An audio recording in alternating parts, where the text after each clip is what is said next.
Друзья, здравствуйте! Всех приветствую! Настал момент чистки оружия. Постреляли немного, и сейчас нужно почистить ствол. Давайте же вместе посмотрим на это дело. Очень важно. Чистить оружие нужно в очень хорошем проветриваемом месте, дабы не получить интоксикацию от химического средства очистки.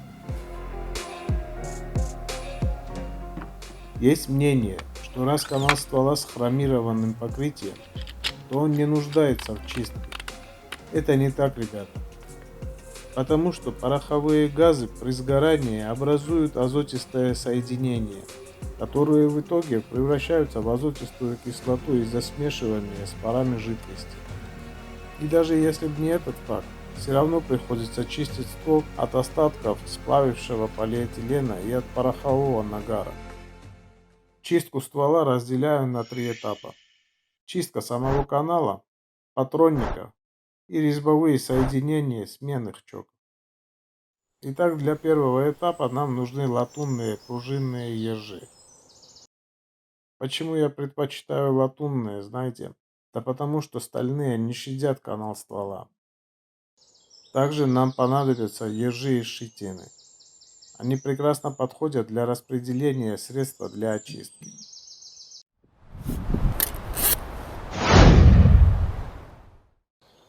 Итак, давайте приступим к делу. Берем слабый масляно-щелочной состав, чтобы убрать пороховой нагар. Это баллистол, ребята. Один из самых лучших масел для ружья.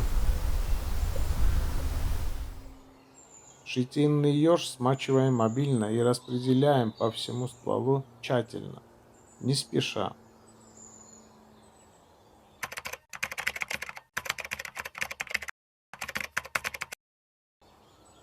Сменим щетинный еж на пружинный. И таким образом будем удалять пороховые и полиэтиленовые отложения. Одеваем пружинный еж, чтобы пройтись по всему стволу.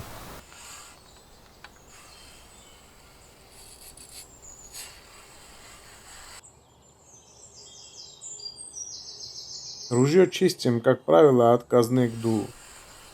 Движение чистейшего инструмента должно быть односторонним в указанном направлении. Шомпол выбирайте из дерева. Постарайтесь брать без окраски. Деревянные цельные шомпола лучше всего подходят для этого дела. Хотя почему-то встречаются в оружейных магазинах как пластиковые, так и стальные, а еще хуже алюминиевые. Про последние два можете вообще забыть и не замечать их. Сменим пружинный еж на латунную щетину. Для второго этапа чистки патронника берем латунный еж вот такого типа. Щетиной будем чистить патронник. Он чуть побольше диаметра патронника. Если заметите, что не хватает средства очистки, не стесняйтесь. Можете добавлять необходимое количество. Вы этим не навредите стволу. Такие движения в порядке 10 раз вполне будут достаточно. Настал третий этап. Будем чистить сменные чоки. Ребята, для чистки оружия MR Pro 7 одно из самых лучших средств. Рекомендую. Вот и настал третий этап. Чистки резьбовых соединений сменных чоков. Для этого нужно намочить хорошо резьбу.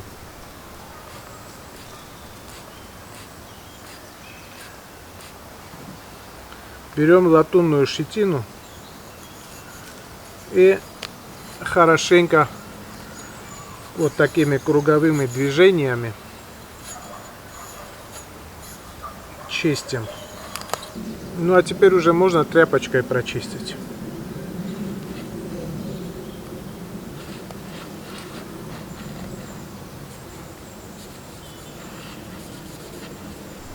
Проверяем тщательно, чтобы ничего не осталось на резьбе. Осматриваем хорошо сам чок и смотрим на резьбу. Если оно требует прочистку, обязательно будем протирать щетиной. А для этого нужно его тоже намочить хорошо.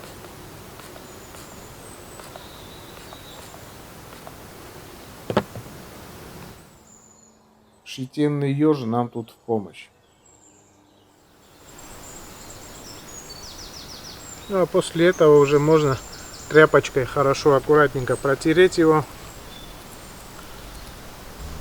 и убрать чистящее средство. Чоки закручиваем без инструментов, чтобы убедиться в свободном трении резьбовых соединений. Если руками не закручивается чок, значит недостаточно были внимательны при чистке данного узла. Не нужно его ключом затягивать. Таким образом, вероятно, испортите резьбу. Ну а в конце уже, конечно, зажимаем ключом.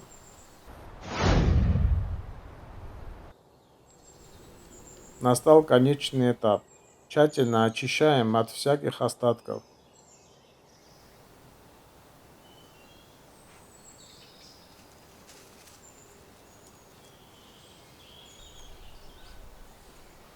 Желательно делать это светлыми тряпками или бумажными салфетками. Тряпки для чистки используются один раз. Не пользуемся ими повторно. Так мы легко увидим, что цель достигнута. Вот и весь процесс, ребята. Ружье готово для дальнейшего употребления. Спасибо, что смотрели.